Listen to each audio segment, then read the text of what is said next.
সাদাপাথর পর্যটন কেন্দ্র থেকে চুরি হওয়া পাথর উদ্ধার করে আগের জায়গায় ফিরিয়ে দেওয়ার সিদ্ধান্ত নিয়েছে সিলেটের জেলা প্রশাসন। এ বিষয়ে বিস্তারিত জানাতে সিলেট জেলা প্রশাসকের কার্যালয়ের সামনে আছেন রিপোর্টার ইকরামুল কবির। সরাসরি যাচ্ছি তার কাছে। ইকরামুল, এই কয়দিন থেকে যে সাদা পাথরের যে পাথরগুলো একেবারে লুটপাট হয়ে নিশ্চিহ্ন হয়ে গিয়েছে, সেই পাথর ফিরিয়ে আনার জন্য একটি সিদ্ধান্ত হয়েছে।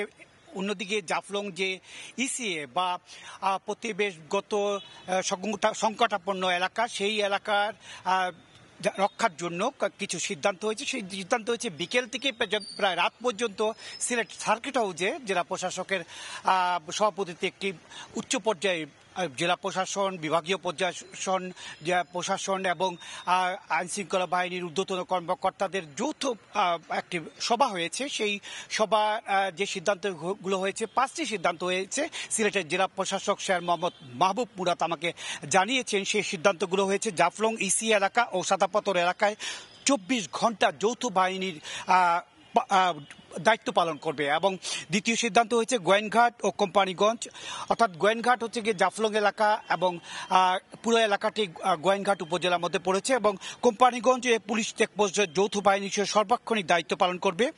অবৈধ ক্রাশার মেশিন, যে পাথর ভাঙ্গার যে মেশিনগুলো আছে, সেই অবৈধ পাথর ভাঙ্গার মেশিনগুলোর বিদ্যুৎ সংযোগ বিচ্ছিন্ন করে দেওয়া হবে এবং পাথর চুরির সঙ্গে যারা জড়িত তাদেরকে চিহ্নিত করে আইনের আওতায় আনা হবে। এবং পঞ্চম যে সিদ্ধান্তটি নেওয়া হয়েছে, চুরি হওয়া পাথর উদ্ধার করে পূর্ব অবস্থায়, অর্থাৎ যেই সাদা পাথর থেকে যে পাথরগুলো চুরি হয়েছে, সেই সাদা পাথর এলাকায় যে পাথরগুলো চুরি হয়েছে সাদা পাথর, সেই পাথরগুলো আমরা দেখেছি সেই সাদা পাথর অর্থাৎ ভোলাগঞ্জ, কোম্পানিগঞ্জে ভোলাগঞ্জে যাওয়ার আশেপাশে যেই ক্রাশার মেশিনগুলো আছে, সেই ক্রাশার মেশিনগুলো সেখান থেকে চুরি করে এনে সেখানে ভাঙ্গার জন্য রাখা হয়েছে। সেগুলো উদ্ধার করে আবার সেই সাদা পাথর এলাকায় নিয়ে যাওয়া হবে।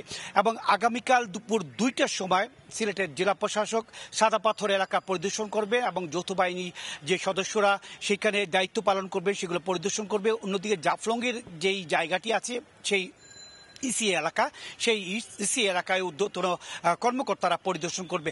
মোট কথা বলা যায় যে পাথরগুলো চুরি হয়ে গেছে, সেই পাথরগুলো উদ্ধারের চেষ্টা করছে এবং আর যেন সেই সাদা পাথর এলাকা থেকে কিংবা জাফলং এলাকা থেকে আর কোনো পাথর চুরি না হয় বা পাথর লুটপাট না হয়, সেই ব্যাপারে যৌথ বাহিনী দায়িত্ব পালন করবে। এই সিদ্ধান্তগুলো নেওয়া হয়েছে জেলা প্রশাসনের পক্ষ থেকে এবং সেই প্রশাসনের সিদ্ধান্তগুলো আগামীতে বাস্তবায়ন হলে সাদা পাথর এবং জাফলং এলাকার আবার পূর্ব অবস্থায় ফিরে আসবে বলে এমনটি মনে করছেন স্থানীয় সকলে। মোটামুটি এ ছিল যে সাদা পাথর এবং জাফলংকে রক্ষায় জেলা প্রশাসকের সভাপতিত্বে যে সিদ্ধান্ত হয়েছিল বিকালে, তার সর্বশেষ খবর। সিলেট থেকে যুক্ত হয়েছিলেন সহকর্মী ইকরামুল কবির।